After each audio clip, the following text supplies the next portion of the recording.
미국에 펠리카노라고 하는 화물선이 있었답니다.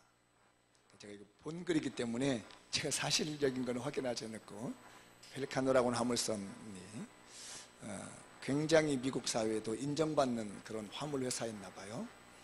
세금도 잘 내고 또 직원들도 규정대로 다 되어 있고, 또 이 화물선 배라든지 이런 것들이 굉장히 좋은 거를 썼답니다.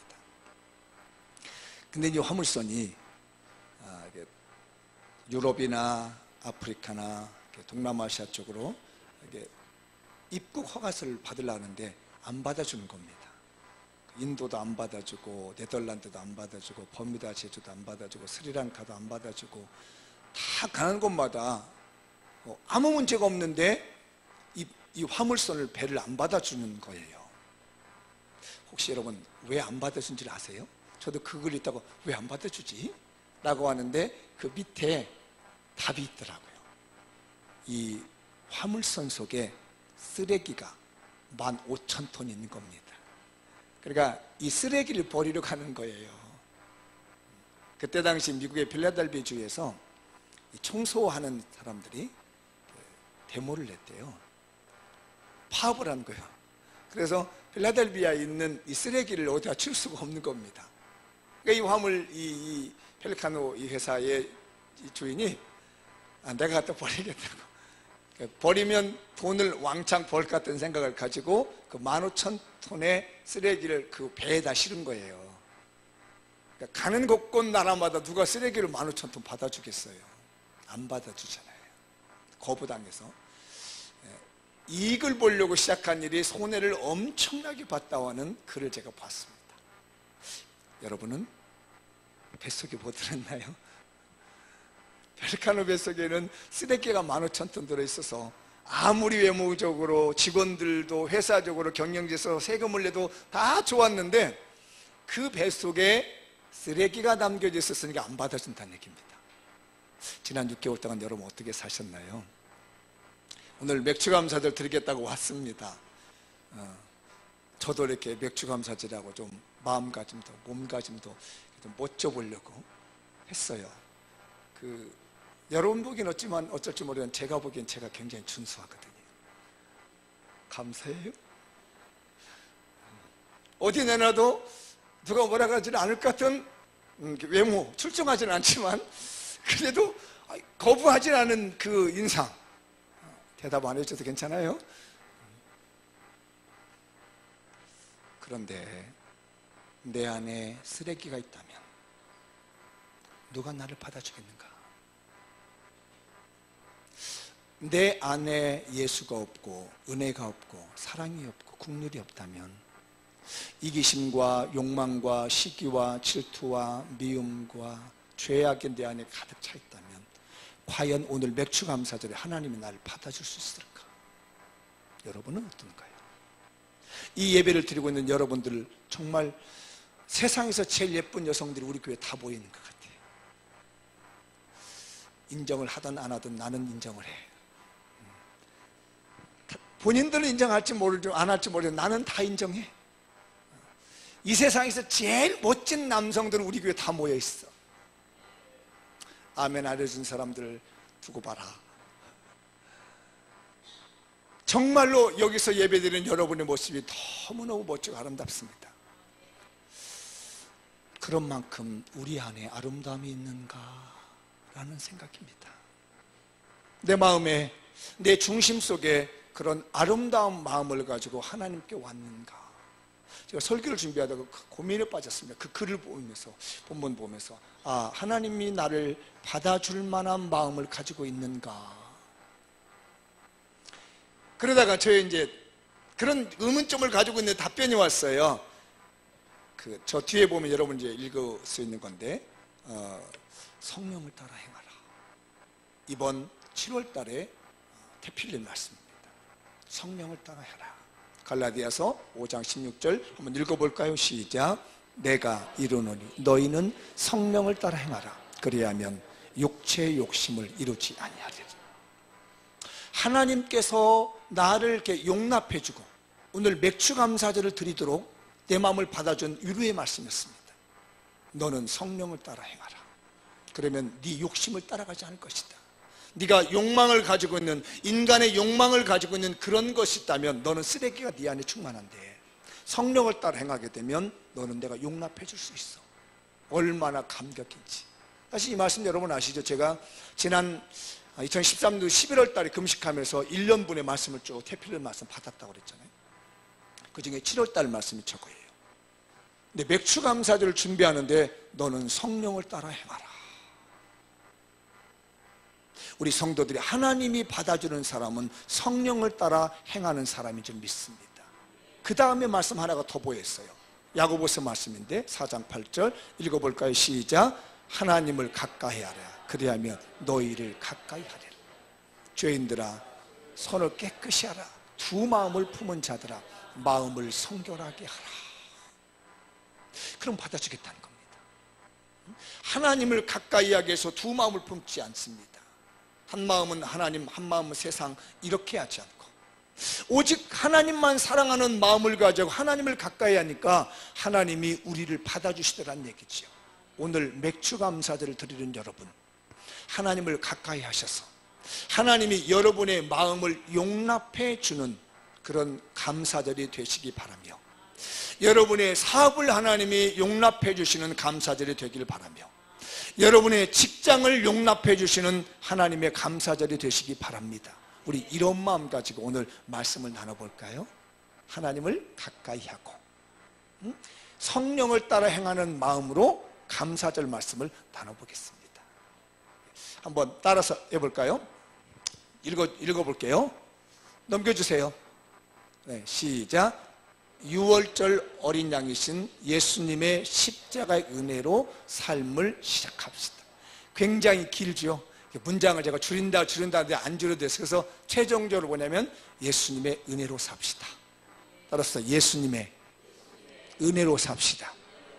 다시 한번 예수님의 은혜로 삽시다. 오늘 맥주 감사절을 드리는 이 시점부터 나머지 6개월 동안 하나님의 은혜로 사시고 예수님의 십자가의 은혜로 삽시다. 할렐루야. 근데 왜 제가 앞에다 이렇게 많은 소식을 썼느냐? 6월절 어린 양이신 예수님의 십자가의 은혜로 삶을 삽시다란 말을 쓰냐면, 오늘이 맥주절이기 때문에 아무리 절기를 좀 말씀을 드려야 될 것 같아요. 그러니까 유대인들의 절기, 성경에 보면요 최초로 시작되는 절기가 6월절이라는 절기입니다. 6월절이라는 말은 뭐냐면요 넘어갔다는 얘기입니다. 재앙이 넘어갔다, 패스오버한테 넘어갔다는 뜻을 가지고 있는 것이 6월. 그래서 6월 넘어갔다, 재앙이 넘어가는 거죠. 이게 언제 나온 얘기냐면 이스라엘 백성들이 430년 동안 애굽에서 종살이를 했답니다. 아시죠? 그리고 난 다음에 이 430년 동안 종살이 하던 이스라엘 백성들을 하나님이 나라를 만들어 가지고 지금 이끌어내는, 해방시키는 겁니다. 그러니까 옛날에는 부족 국가였습니다. 부족. 그래서 우리가 족장 이렇게 합니다. 야곱 시대 때에 70명의 가족이 애굽으로 먹고 살기 힘드니까 내려가서 정착했습니다. 부족이잖아요. 70명의 부족이 애굽 고센이라는 곳에 정착했어요. 근데 430년이 지나고 나니까 뭐 남자 여자 할머니 할아버지 애들 다 합치면 200만 명이 넘는 인원으로 이렇게 늘어난 겁니다. 한 400년 넘어가니까요. 이제 부족이 아니라 국가가 되어버렸잖아요. 그래서 이 국가가 더 이상 이집트라고 하는 그 고센 땅에 머물러서 안 되겠게 하나님 이걸 데려다가 가나안이라는 땅을 줘가지고 국가를 만드시려고 하는 거예요. 그 첫 번째 출발점이 6월절인 겁니다. 애굽에 있었던 사람들을 끌어다가 국가를 세워주는 날, 최초로 부족이 나라가 되는 날이 언제냐면 6월절이었어요. 근데 6월절 날에 죽음의 천사들이 와가지고 이집트의 전역의 장남들 다 쓸어갔습니다. 짐승의 첫 것을 다 쓸어갔습니다. 그런데 문설주에다가 어린 양의 피를 발라가지고 그 문설주에 발라있는 피를 보면은 재앙이 넘어간다는 겁니다. 그래서 그 재앙이 넘어간다는 말이 6월이라는 말이에요. 그런데 그 문설주에 어린 양의 피가 발라있지 않는 집은 모두 다 짐승이든 사람이든 첫 것이 다 죽었습니다. 그게 유월절이에요. 성경을 좀 여러분들 읽어볼게요. 자, 읽어봅시다. 출애굽기 12장인데요. 시작. 너희는 이르기를 이는 여호와의 유월절 제사. 여호와께서 애굽 사람에게서 재앙을 내리실 때 애굽에 있는 이스라엘 자손의 집을 넘으사 우리의 집을 구원하셨느니라 하라매 백성이 머리 숙여 경배하니라. 거기 넘어갔다는 얘기 나오죠. 재앙을 내릴 때 넘었다. 그죠? 요때 이 의미가 유월이라는 얘기예요. 재앙을 내릴 때 넘어갔다. 그 다음에 자 시작. 바로 그날에 여호와께서 이스라엘 자손을 그 무리대로 애굽 땅에서 인도하여 내셨더라. 바로 그날, 그러니까 재앙이 있는 그날에 이스라엘 사람들은 애굽에 있다가 다 이끌어냈다. 그날을 기념하는 날이 무슨 날이다? 유월절이라는 얘기입니다. 네, 그래서 유월절이라고 하는 말은 이스라엘 민족 국가가 시작하는 날이다. 그런데 이 유월절이 구약에서는 재앙을 넘어간 날로 이해하고 있는데 신약에 넘어오면요, 이게 예수님과 연관이 지어집니다. 그때 잡혔던 그 예수님, 요 사건과 이집트에서 나온 사건이 서로 이렇게 평형을 이루고 있어요. 읽어볼게요. 마태복음 26장 2절 시작. 너희가 아는 바와 같이 이틀이 지나면 유월절이라 인자가, 여기서 인자는 예수님을 말하고 있어요. 인자가 십자가에 못 박히기 위하여 팔리리라 하시더라. 그러니까 유월절날 예수님이 십자가에 못 박혀 죽기 위해서 팔려간다는 얘기예요. 유월절. 이걸 갖다가 바울은 얘기를 하면 이것이 바로 유월절 어린 양의 희생이다 이렇게 말합니다. 한번 볼까요? 자, 고린도전서 5장 10절이네요. 시작. 너희는 누룩 없는 자인데 새 덩이가 되기 위하여 묵은 누룩을 내버리라. 우리의 유월절 양 곧 그리스도께서 희생되셨느니라. 그러니까 구약시대에 그 출애굽기 당시에 어린 양을 잡아서 문설주에 바른 이 피 있죠. 이게 예수님께서 십자가에서 못 박혀 죽으심으로 피 흘려 우리를 구원하시겠다고 하는 예표라는 얘기입니다.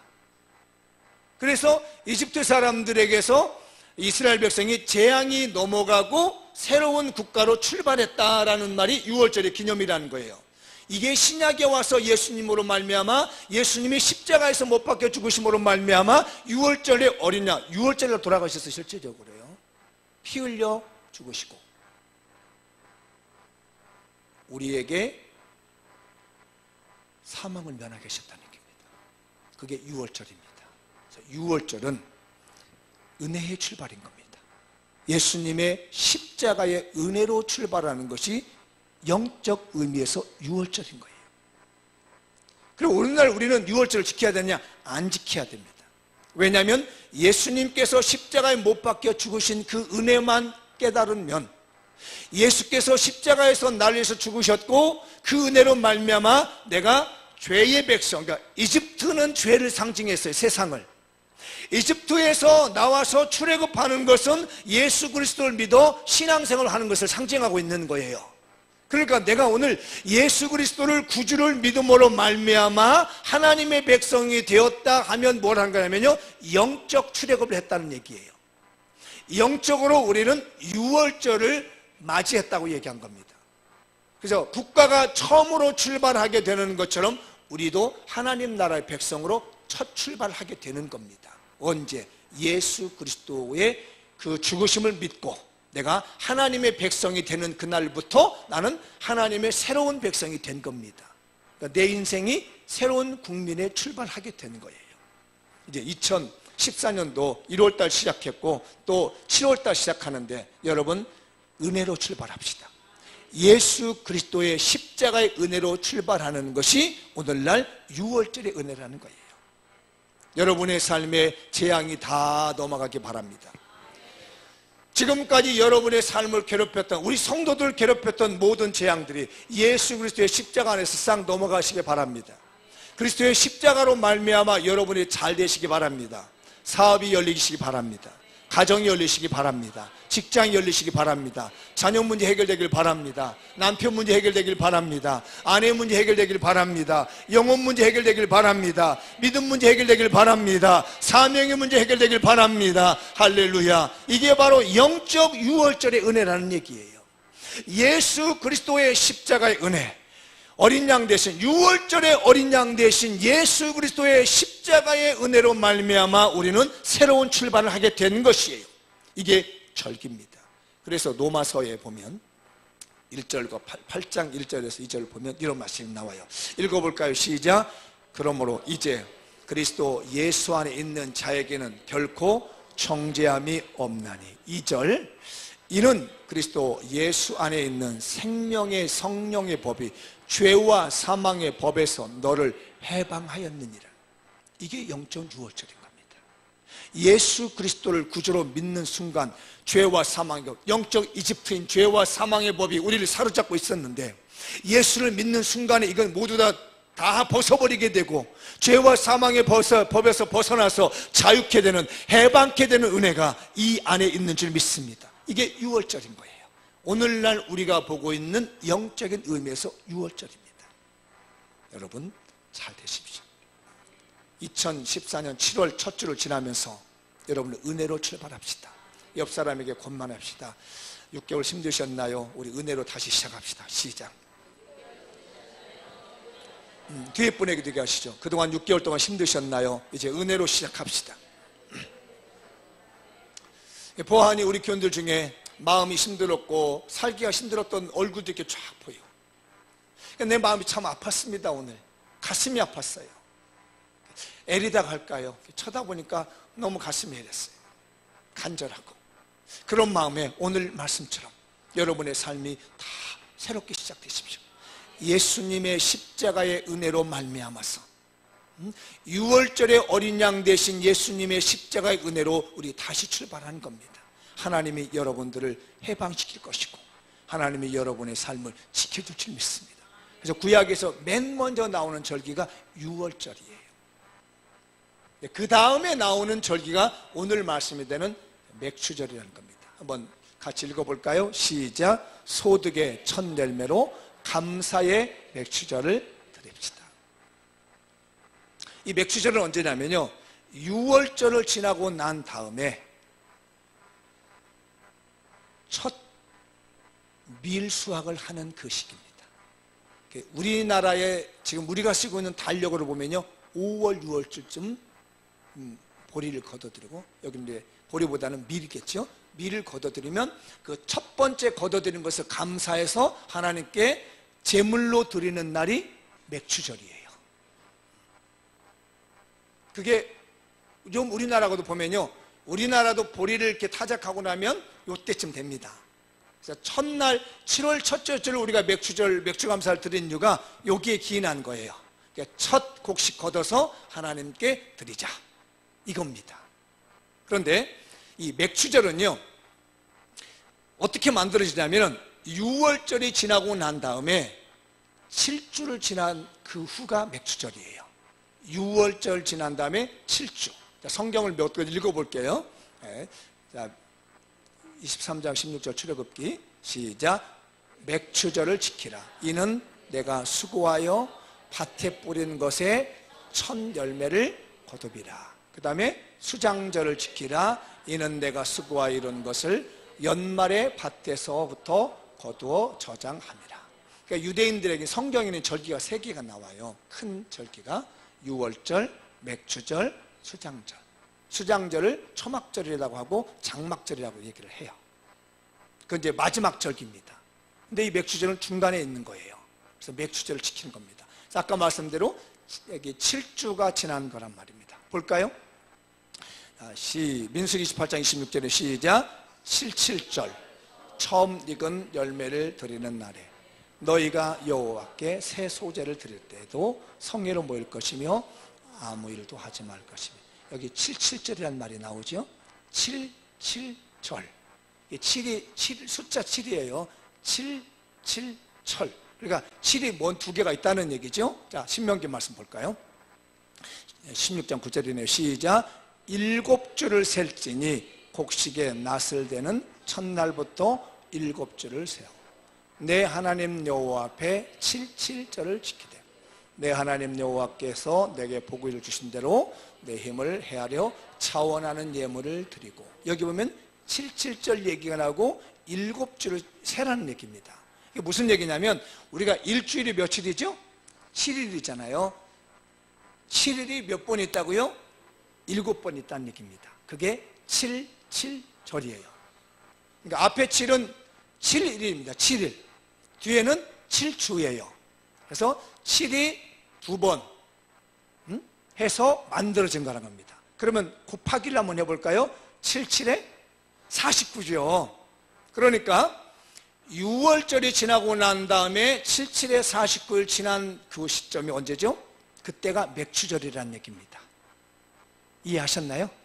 그때면 수확을 한다는 얘기입니다. 6월절 지나고 7주가 지나고 나면 수확을 하는데 그 수확을 한 것을 첫 것을 하나님께 드립니다 라고 하는 것이 맥추절이라는 얘기입니다. 그래서 오늘날 우리가 드리고 있는 이 맥추감사절이 여기서 비롯된 거예요. 그래서 첫 것을 드리는 겁니다. 여러분 삶의 첫 것을 하나님께 드립시다. 내 삶의 첫 것 한번 생각해 보시죠. 먼저라는 의미도 있지만 좋은 것이라는 의미도 있습니다. 하나님께 첫 것을 드린다고 할 때 먼저 난 것을 드리기도 하지만 이 첫 것을 제일 좋은 걸로 먼저 드리는 거예요. 이게 맥추감사절입니다. 6개월 동안 하나님이 우리 삶을 지켜주신 것에 감사해서 첫 것을 드린 줄 믿습니다. 오늘 맥추감사절을 드린 여러분들 복이 있길 바랍니다. 오늘 첫 것을 드리고 있는 여러분의 삶에 하나님의 신령한 은혜가 넘치시기 바랍니다. 오늘 첫날 같은 이 맥추감사절, 맥추절을 드리고 있는 여러분의 삶에 하나님의 신령한 복이 넘쳐날 줄 믿습니다. 맥추절이 안고 있는 복이에요. 구약에 말하고 있는 맥추절과 우리가 지키고 있는 맥추감사절 의미는 비슷하지만 날짜는 좀 차이가 있습니다. 굳이 날짜까지 우리가 지키면서 해야 될 일은 없고요. 하나님의 첫 것을 드린다. 이제 6개월 첫 것 드리면서 합시다.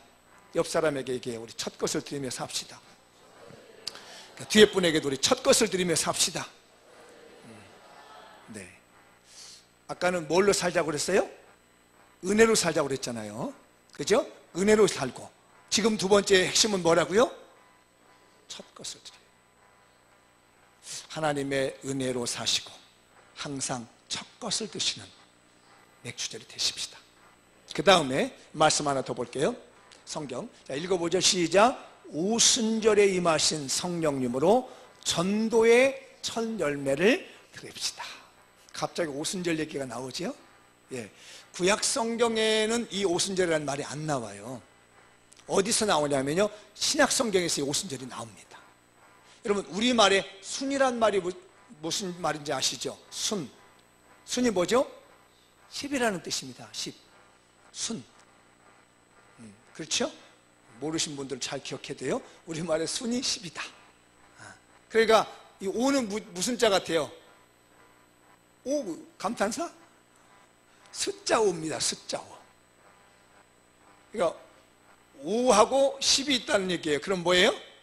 50이라는 얘기예요. 계산해 볼게요. 6월절 지나고 난 다음에 77은 49번 날짜가 지난 그때가 무슨 날? 50일째 되는 날이라는 얘기예요. 그러니까 구약에서는 오순절이라는 말을 안 쓰고 신약에 와서 이 말을 씁니다. 그러니까 6월절 지나고 난 다음에 77절, 77에 49일 지나고 났더니 그날이 50일째 되더라는 얘기예요. 그러니까 이 오순절 날에는 요즘 뭐로 구약으로 말하면 무슨 절? 맥추절이에요. 또 다른 말로 말하면 77절이라는 말입니다. 언제가? 오순절이에요. 지금 우리 본문 사도행전 2장 1절부터 4절을 보면은 오순절 날이 이름에 이렇게 나오잖아요. 그 오순절이 지금 맥추절이에요. 그 오순절이 77절이에요. 그런데 아까 처음에 예수님이 언제 돌아가셨다고요? 절기 가지고 얘기를 해보세요. 언제 돌아가셨다고? 6월절 날 돌아가셨어요. 그 다음에 예수님이 부활하신 날이 며칠이죠? 며칠째 부활하셨어요? 3일 만에 부활하셨잖아요. 그죠? 퀴즈 하나 내볼게요. 예수님께서 부활하셔서 이 땅에 며칠 동안 계시다가 하늘날 승천하셨나요? 며칠이요? 40일. 그죠? 40일. 자, 성경 한번 읽혀드릴게요. 한번 보죠. 자, 사도행전 1장 3절 시작. 그는 누구죠? 여기서 예수님이에요. 그가 고난받으신 후에 또한 그들은 누구일까요? 제자들이에요. 그들에게 확실한 많은 증거로 친히 살아계심을 나타내사 며칠 동안? 40일 동안 제자들이나 여러 사람들이죠. 그들에게 보이시며 하나님 나라의 일을 말씀하시니라. 그러니까 예수님이 부활하신 다음에 40일 동안 살아계시면서 나 살아있다, 하나님 나라 이런 거다라고 하는 것을 제자들에게 보여주시고 하늘로 가셨다는 얘기입니다. 그럼 계산해봐요. 자, 6월절 날 돌아가셔서 3일 만에 부활하시고 40일 동안 계셨습니다. 며칠 됐죠? 대략 43일입니다. 그러고 난 다음에 마가의 다락방에서 120명의 성도들이 오로지 기도에만 있었습니다. 그게 1장의 내용이에요. 오로지 기도하기 힘썼는데 오순절날이 이름에 성령이 강림하시더란 얘기죠. 그죠? 성령이 임하시기 시작하더니 각 사람에게 불의 혀 같은 것이 쫙 가더란 얘기입니다. 그러더니 그 불의 혀 같은 것이 120명 정도 모인 곳에 한 사람 한 사람마다 임하기 시작하더니 그 사람들이 다른 언어로 자꾸 말하기 시작했다는 얘기예요. 이게 오늘 본문 말씀입니다. 그럼 계산을 잘해보세요. 아까 예수님이 3일 만에 부활하셔서 40일 동안 계셨고, 그러면 남은 기간이 며칠이에요? 50일째니까 7일 동안 이 사람들이 대략 7일 동안입니다. 재밌잖아요. 7은 49 7일을 7주에 보내서 7일간의 기도를 통해서 오순절의 성령의 역사가 임합니다. 그래서 오순절날 우리가 요즘은 뭐라고 하냐면요, 성령 강림절이라고도 해요. 그러니까 맥추절, 칠칠절, 오순절, 성령 강림절, 이게 모두 다 한 날이란 말이에요. 이게. 그게 바로 오늘 2장에 나오는 겁니다. 오순절날 하나님의 성령님의 첫 열매가 맺히는 거예요. 보세요. 예수님을 믿었던 사람이 예수님 부활하고 승천한 다음에 성령님이 처음으로 각 사람에게 나타난 날은 언제라고요? 오순절날이에요. 첫 열매인 겁니다. 그리고 그때 세계 열방으로 복음이 퍼졌을 수 있는 첫 발을 뗀 날이 성령 강림절이라는 얘기예요. 그러니까 구약시대에 왜 하나님께서 첫 것을 달라고 했는지, 가장 좋은 첫 것을 왜 맥추절에 하나님이 드리라고 했는지를 이 성령 강림 오순절, 신약성경의 오순절의 성령 강림절을 보면 이때부터 세계 열방으로 예수 그리스도의 복음을 전하는데 첫 번째로 성령의 역사가 나타나는 그 첫 열매를 하나님 받으셨다는 얘기입니다. 그 첫 열매의 역사가 오순절에 임하게 되는 것이며, 그 첫 열매의 역사가 맥추절에 임하게 되는 것이며, 그 첫 열매의 역사가 7.7절. 놀랍잖아요. 이 사람들이 7일 동안 간절히 기도할 때, 그날이 마지막 주 7.7절의 마지막 주간 아닙니까? 마지막 7.7절의 마지막 주간에 정말 힘을 다해서 기도했더니 하나님이 성령의 첫 열매를 맺게 만드시고 모든 이방 민족에게 복음이 전해지기 시작합니다. 그런데 왜 하필이면 하나님께서 오순절날 성령을 주셨냐는 얘기예요. 유대인들에게는요 법이 있습니다. 신명기나 이렇게 레위기, 출애굽기를 보면 어떤 법이 있냐면, 남자들은 하나님께 1년에 3번을 보일지니라 이렇게 얘기를 해요. 3번. 그게 언제냐면요, 6월절, 오늘 말하고는 맥추절, 수장절 때는요 항상 하나님 앞에 와야 됩니다. 만약에 내가 저 멀리 아프리카에 살고 있다 그러면요 6월절 와서 하나님께 예물을 드려야 되는데 11조를 드려야 돼요. 어떤 11조를 드느냐? 성전에 쓸 11조, 가난한 자에서 드릴 11조, 그 다음에 그 예루살렘의 경제가 활성화될 수 있는 11조를 들고 갑니다. 그러니까 돈을 벌어가지고 와서요, 예루살렘에서 10분의 1을 쓰고 간다는 얘기입니다. 전 세계에서 번 사람들이요, 이 절기가 6월절이 되면 돈을 가지고 와서 예루살렘에서 돈을 쓰고 가는 거예요. 성전에도 내 11조를 들고 가난한 사람 두지만은 적어도 체류하면서 10분의 1 이상을 쓰고 가야 됩니다. 그러니까 그걸 매년 해야 되니까 어떻게 했냐면 나중에는 올해는 내가 갈게, 올해는 집사님이 가, 올해는 내년에는 권사님이 가, 그래가지고 경비를 다 밀어주는 겁니다. 여기다가 나는 내 사업해야 되고 힘드니까 경비를 여기다가 밀어주면 그 경비를 다 쓰고 오는 겁니다. 예루살렘에다가. 그러면 이 사람들이 와가지고 50일째잖아요. 여러분 해외여행 멀리 가면 금방 안 오잖아요. 모처럼 갔으니까 유럽 갔으면 어떻게 유럽 투어 다 돌아보고 오는 것처럼 이 사람들이 모처럼 자기의 본국에 왔기 때문에 바로 안 갑니다. 어떻게 하느냐? 옆에 사람이 돈을 다 줬잖아요. 이번에는 내 돈 써줘. 내가 하나님께 드려야 되는데 내가 못 가니까 내 돈 써. 11조는 예루살렘에다 쓰고 오는 거야. 다 쓰고 와야 예루살렘이 살아나잖아요. 이거 기가 막힌 경제입니다, 여러분. 그러면 이 사람이 돈을 다 가져와가지고요, 그거 가지고 이제 구제도 하고 살 거 사기도 하고 하면서 세월을 보내는 시간이 며칠? 50일 정도 기다리는 겁니다. 그러니까 오자마자 가지 않아요. 예루살렘에 유대 6월절을 지키러 온 사람들이 6월절 지키고 바로 가는 것이 아니라, 물론 바로 가는 사람도 있지만요, 대부분 사람들이요 이 맥추절을 지키려고 해서 예루살렘에서 이렇게 체류하고 있는 겁니다. 그러니까 오늘 본문의 2장 5절 쭉 이하에 보면은요, 이 방언을 하게 되는데 뭐 아프리카에서 온 사람들이 얘기도 하게 되고 아시아에서 온 사람들이 얘기도 하고 다 알아듣는 거예요. 전 세계에 있는 사람들이 6월절을 지키러 왔다가 50일 동안 체류하고 있다가 이제 이 오순절을 지키려고 하는데, 맥추절을 치려는데 갑자기 성령이 나타나셔가지고 각 사람에게 임하더니 방언을 막 하는데, 여기서는 뭐 다른 말하고 이 사람은 다른 말을 하는데 다 알아듣더란 얘기입니다. 그래서 오순절날 성령이 임하기에 가장 적절했다는 거예요. 제일 많이 모일 때거든요, 사람들이. 그래서 오순절날의 성령의 역사가 능력이 나타나고 첫 번째 열매가 맺히는 거예요. 다음번에도 이런 오순절날 나타나냐? 아니라는 얘기입니다. 이게 성령의 첫 번째 열매가 맺어져서 하나님이 기뻐 받으신 거예요.